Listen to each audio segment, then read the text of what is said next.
Moscow में हिंदुस्तान के वजीर खारजा एस जयशंकर अपने चीनी हममनसब विंग ई से मुलाकात करेंगे। एलएसी पर कशीदगी के दरमियान दोनों मुल्कों के वज़राए खारजा की ये मीटिंग इंतहाई अहमियत का हामिल है। ख्याल है कि पेंगोंग झील के शुमाली किनारे और गोगरा पोस्ट से चीन ने अपने फौजियों को अभी तक पीछे नहीं हटाया। इसके साथ साथ गुज़िश्ता दिनों चीनी फौज ने दरअंदाजी की कोशिश भी की थी, जिसे सरहद पर तैनात हिंदुस्तानी फौजियों ने नाकाम बना दिया था। उम्मीद की जा रही है कि सरहद पर बढ़ती कशीदगी को कम करने में दोनों मुल्कों के वज़राए खारजा की ये मुलाकात कारगर साबित होगी।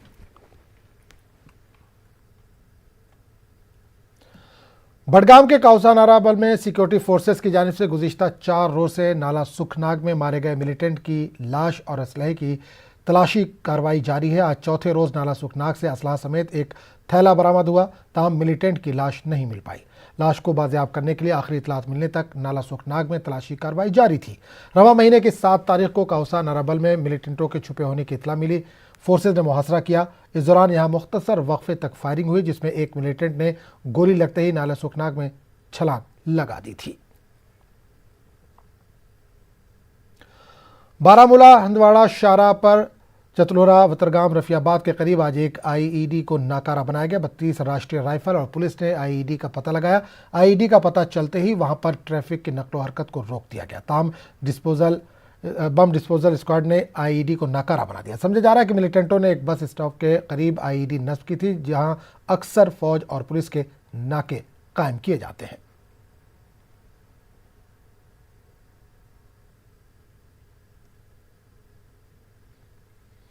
बारामूला जिले के उड़ी में दुलंजन इलाके से भारी मिकदार में असलहा और गोला बारूद जब्त किया गया है। एसएसपी बारामूला अब्दुल कय्यूम ने बताया कि 8 आरआर यूनिट और पुलिस ने मुसद्दका इत्तला मिलने पर एलओसी के करीब दुलंजन के करीब में मुहासरा व तलाशी कार्रवाई शुरू की थी। सर्च ऑपरेशन के दौरान एमआई राइफल और पिस्तौलों समेत दीगर असलहा बरामद किया गया। एसएसपी ने कहा कि इलाके में मजीद हथियार हो सकते हैं, इसलिए तलाशी कार्रवाई जारी है। एसएसपी ने कहा कि पाकिस्तान सरहद के इस पार ज़्यादा से ज़्यादा हथियार फराहम करने के लिए कोशा है। इन्होंने कहा कि फ़ौज की जानिब से सरहद को सील करने के सबब पाकिस्तान अपनी हिकमत अमली तब्दील करते हुए हथियार सप्लाई कर रहा है। 8 राष्ट्रीय राइफल के कमांडिंग ऑफिसर ने कहा कि दुलंजन गांव एलओसी के काफ़ी करीब है। से हमें इनपुट्स मिल रहे हैं कि सरहद पार से यहाँ हथियार भेजने की कोशिश की जा रही है, जिसके चलते हमने काफ़ी सारे इलाकों में सर्चेस भी की थी। आज मॉर्निंग में ये रिकवरी होगी, जिसमें ये M16 टाइप 2 राइफल्स हैं और इसके साथ पिस्टल भी है। लेकिन उम्मीद है हमें कि वहाँ पे कुछ और वेपन्स भी हैं, कि जो हमें इनपुट आया था क्रेडिबल सोर्सेज से कि उसमें ज़्यादा की हमें उम्मीद थी कि इससे ज़्यादा मिलेगा, लेकिन अभी तक उतना नहीं मिला। उनकी अपनी स्ट्रेटजी है वेपन किसी तरह यहाँ पहुँचाना या लड़के पहुँचाना, जो भी मिलिटेंट्स थे। लेकिन जो बॉर्डर टाइट हो गई पिछले साल 1.5 साल से, जो उड़ी सेक्टर है या इवन गुलमर्ग सेक्टर, कोई इन्फिल्ट्रेशन उनकी सक्सेसफुल नहीं होगी। विद रिजल्ट जो यहाँ पे इनके मिलिटेंट्स का प्रेशर है कि वेपन की जो उनकी डर्थ है, उसके लिए नए नए रास्ते ढूंढे, चाहे वो ड्रोन्स के जरिए किसी इलाकों में डोले, किसी इलाकों में अपने आदमियों के साथ डोला, फिर यहाँ से वेपन कलेक्शन करने के लिए बंदा था। जो यहाँ पे इस वक्त जो मिलिटेंसी चल रही है, इनको वेपन चाहिए। रंजा विलेज जो है it is held by both the countries. इस साइड जो है it is called Ranja, the other side it is called POK Dulanja. So there has been, it has been traditional route of infiltration. There have been lot of infiltrations in the past which have occurred through this route. ये जो इलाका है ये आपके जो line of control है उससे almost 150-180 metre दूर है जहाँ पे ये मिला है, और थिकली फॉरेस्टेड है। पुराने गाइड्स को इसकी नॉलेज है। So this is a more convenient route. Kupwara में 2 मिलिटेंट गिरफ्तार किए गए हैं। पुलिस को इत्तला मिली थी कि सोपोर से ताल्लुक़ रखने वाले 2 जैश-ए-मोहम्मद के मिलिटेंट दहशतगर्दाना कार्रवाइयां करने और नौजवानों को अपनी सफ़ों में शामिल करने के लिए कुपवाड़ा आ रहे हैं। कुपवाड़ा पुलिस और फौज के 47 आरआर ने जिले के मुख्तलिफ मकामात पर नाके लगाए और एक कार को रोका। दुर्गमुला में वाक़ FCI गोडाउन के करीब गाड़ी की मुकम्मल तलाशी के बाद असलहा और गोला बारूद के अलावा इनके पास से काबिल एतराज़ मवाद भी बरामद किया गया। गाड़ी इसको FCI गोडाउन दुर्गमुला के पास में इंटरसेप्ट किया गया और इस गाड़ी में सवार 2 आतंकी, जिनका नाम है वसीम अहमद और मेराजुद्दीन वानी, ये दोनों सोपोर एरिया के रहने वाले हैं। इनको एप्रीहेंड किया गया। इनके पास एक AK-47, एक मैगजीन, 2 ग्रेनेड्स, 30 गोलियां और 7 लाख रुपए के करीब इंडियन करेंसी बरामद हुई है। गुज़श्ता रोज भी आपने लोला में इस तरह की कार्रवाई अंजाम दी। अल्ताफ लड़का था, गिरफ्तारी को अवॉइड करने के लिए यहाँ से अपने घर से एब्सकॉन्ड हुआ।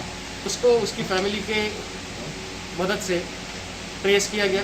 सोपोर का एक हिजबुल मुजाहिदीन का कमांडर था, उसके साथ में टच में था, तो उसको मोटिवेट किया जा रहा था कि हिजबुल मुजाहिदीन ज्वाइन करने के लिए उसको कोई कार्रवाई करने के लिए भी बोला गया था। उसने यह रिवील किया कि उसको जो ग्रेनेड दिया गया था वो उसने कहीं पर छुपा कर रखा हुआ है। मैजिस्ट्रेट के प्रेजेंस में उसका रिकवरी हुआ। इसको टेररिज्म में जाने से रोक लिया गया। सही समय पर इंटरवेंशन हम कर पाए, इसके लिए उसकी फैमिली को भी हम धन्यवाद देना चाहते हैं। ये बहुत ज़रूरी है कि सोशल मीडिया पर हमारा जो यूथ है वो केयरफुली अपना जो है प्रेजेंस रखे, किसके साथ बात हो रही है, किसके साथ इंटरेक्शन हो रहा है, वो क्या सामने से बता रहे हैं। पेरेंट्स का भी ओवरसाइट हो। आज एक मरतबा फिर पाकिस्तान की जानिब से पुंछ ज़िले में LOC पर फायरबंदी माहदे की खिलाफ वर्जी की गई। पाकिस्तानी फ़ौज ने हिंदुस्तानी फ़ौज की पोस्टों और रिहायशी इलाकों को निशाना बनाते हुए गोलाबारी की। पाकिस्तान की इस गोलाबारी का हिंदुस्तानी फ़ौज ने भी मुँह तोड़ जवाब दिया। पाकिस्तानी फ़ौज ने LOC के बालाकोट, दिगवार और मालती में गोलाबारी की। रिहायशी इलाकों को पाकिस्तानी गोलाबारी में नुकसान पहुँचा है। बहुत चल रही है, बहुत नुकसान हो रहा है हमारा। इधर भी 4-5 बकरी मारी गई, एक घर भी टूट गया, एक घर के आसपास गोले रह गई, बहुत गोलीबारी हुई है। तो पाकिस्तान गाँव में गोली करो, गाँव में बिना इस्तेमाल गाँव में फायरिंग कर रहे हैं, जिससे माल मवेशी का नुकसान। 5 बकरियां मार दी उन्होंने, बकरियों पे फायर कर दिया है, माल मवेशी पे फायर कर दिया, घरों पे फायर कर दिया है, महलों में फायर कर दिया है। उधर कोविड-19 से हम तंग पड़े हुए हैं, घरों में बैठे हुए हैं। जम्मू कश्मीर में आज भी 1500 से ज़्यादा अफराद कोरोना वायरस से मुतासर हुए। आदाद-ओ-शुमार के मुताबिक पिछले 24 घंटों में 1592 अफराद का कोरोना नतीजा पॉजिटिव आया। कश्मीर डिवीज़न से 822 और जम्मू डिवीज़न से 770 मामले सामने आए, जबकि इस वबा से मजीद 13 अमवात हुई हैं। कश्मीर से 8 और जम्मू से 5 लोग फौत हुए हैं। कोरोना की वजह से यूटी में अब तक मरने वालों की तादाद 845 हो गई है। वहीं आज 344 मरीज सेहतयाब हुए हैं। मजमूई तौर पर 49,134 का कोरोना नतीजा मुस्बत आया, जिनमें से 34,215 सेहतयाब हुए। यूटी में अभी 14,014 एक्टिव केसेस हैं।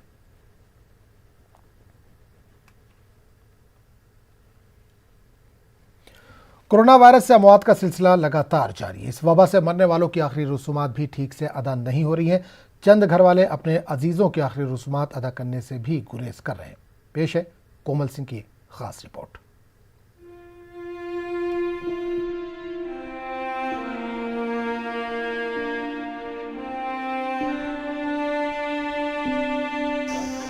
जम्मू डिवीजन में 120 से ज्यादा अफराद कोरोना वायरस की वजह से फौत हो चुके हैं। SOPs के मुताबिक मरने वाले के घर से 2 लोगों को शमशान घाट आने की इजाजत थी। जिन घरों में लोगों की कोरोना से मौत हो रही है, उन घरों के बाज लोग वबा के खौफ से आखिरी रसूमात तक में शिरकत नहीं कर रहे हैं और ऐसे में इंतजामिया की जानिब से कोरोना मरीजों की आखिरी रसूमात अंजाम दी जा रही है। जैसे ही डेथ होता है, हमारा जो एडमिनिस्ट्रेशन जो है उसका SOP स्टार्ट हो जाता है। जैसे किसी की डेथ होती है तो हमें जो है हॉस्पिटल वाले जो हैं वो डिस्ट्रिक्ट मजिस्ट्रेट जो डिप्टी कमिश्नर हैं उनको कांटेक्ट करते हैं कि हमारे एक हॉस्पिटल में एक ज़ेरे इलाज मरीज़ जो था इस एज ग्रुप का वो गुजर गया है। उसके लिए उसके बाद जो है DC साहब जो एक ऑर्डर करते हैं, उसमें फ़िक्स रिस्पॉन्सिबिलिटी है कि कौन सा मजिस्ट्रेट जो है वो बॉडी को वहाँ से निकालेगा, कौन उसको वहाँ से लेके आएगा क्रीमेशन ग्राउंड तक, कौन यहाँ से क्रीमेशन ग्राउंड में उन बॉडी को लिफ्ट करके पायर तक रखेगा। हर चीज़ जो है वो क्लॉकवर्क की तरह पूरा सिस्टमेटिक है। अगर किसी के घर का नहीं आता तो उसका सारा जो खर्चा है, ठीक है, चाहे लकड़ी का हो या उसके दाह संस्कार का, व्हाटएवर जो खर्चा है वो सारा डिस्ट्रिक्ट एडमिनिस्ट्रेशन अपने से ले लेती है। न्यूज़ 18 की टीम ने एक शमशान घाट का जायजा लिया तो बेशतर आखिरी रसूमात में मरने वालों के अहले खाना को नहीं पाया। मजहबी रसूमात के साथ आखिरी विदाई दी जाती है, ताहम कोरोना से फौत होने वालों को ये भी नसीब नहीं हो रहा है और वहीं घर वाले भी आखिरी दीदार से महरूम हो रहे हैं।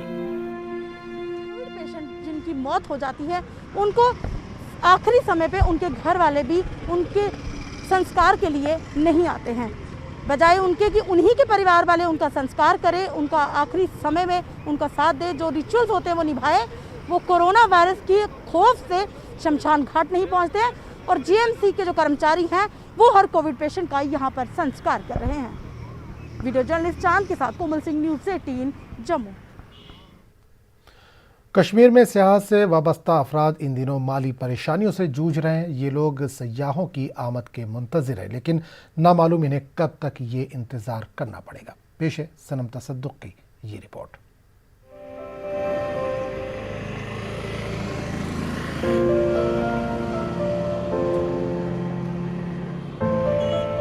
डल झील के किनारों पर बैठे इन अफराद के चेहरों पर मायूसी साफ देखी जा सकती है। तकरीबन 1 साल से ये अफराद हाथ पर हाथ धरे बैठे हैं, इस उम्मीद के साथ कि मुश्किल मरहला गुजर जाएगा और फिर से यहाँ रौनकें लौट आएंगी। हालांकि साल के शुरू में सेहती सरगर्मियां आहिस्ता आहिस्ता बहाल हो रही थी, ताहम कोरोना वबा से फिर गैर यकीनी के बादल छा गए। इस सीजन में यहाँ बड़ी तादाद में सयाहों की मौजूदगी रहती थी। हमारे ये खाली जम्मू कश्मीर नहीं, पूरे हिंदुस्तान के लिए एक अट्रैक्शन है डल झील। अगर हम देखें पिछले कम से कम 10-12 साल में तो साउथ इंडिया से इस टाइम टूरिस्ट ठीक रश रहता था। एवन हम इसको लीन सीजन मानते हैं। डल और नगीन झीलों पर शिकारी वाले हर रोज अच्छी आस के साथ आते हैं, लेकिन अक्सर उन्हें मायूसी का ही सामना रहता है। ये लोग अब मजदूरी और दीगर कामकाज करके अपने घर वालों का पेट बमुश्किल भर रहे हैं।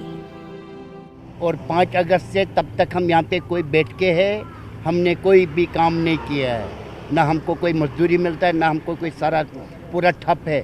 हफ्ते में 3-4 दफ़े मजदूरी करता है, बस बाकी बैठ के होता है। यहाँ पे इसमें कम से कम 4-5 हज़ार शिकारे जो है, यहाँ पे जो शिकारे वाले हैं कम से कम 5 हज़ार से ऊपर हमारा है। आप खुद ही गिन लो कि इसका परिवार कितना है। तो अभी हमारा हालत बहुत ख़राब है। अब कोई रेडा का मजदूरी करता है, कोई कपड़ा वगैरह बेचता है, कोई मजदूरी पे जाता है। मुनासिब देखरेख न होने से इन दिनों झीलों की खूबसूरती भी मान पड़कर रह गई है। कोई जगह लोगों से भरी पड़ी हो तो जो हमारे महकमा जात हैं, चाहे वो डिपार्टमेंट ऑफ टूरिज़्म है या हमारी जो लाउडा एक एजेंसी है झील डल के साथ वाबस्ता, तो वो भी हरकत में रहती थी कि सयाह दाएँ बाएँ घूम रहे हैं। अब जबकि कोई नहीं है आजकल के टाइम में, आज के दिन में यहाँ पर, तो ये भी गफलत का शिकार बन जाते हैं। तो उसकी वजह से झील डल बहुत न सिर्फ टूरिस्ट की अदम मौजूद की वजह से, बल्कि जो वीड्स आ गई हैं इसमें और भी बहुत से परेशानियां हैं, उसकी वजह से भी इसका चेहरा मांद पड़ा हुआ है। सयाह से वाबस्ता अफराद को उम्मीद है कि हालात में सुधार होगा और उनकी जिंदगियां दोबारा पटरी पर लौटेंगी। न्यूज़ 18 उर्दू के लिए श्रीनगर से सनम तसद्दुक की रिपोर्ट। खबरों का सिलसिला जारी रहेगा, लेकिन एक छोटे से वक्फे के बाद।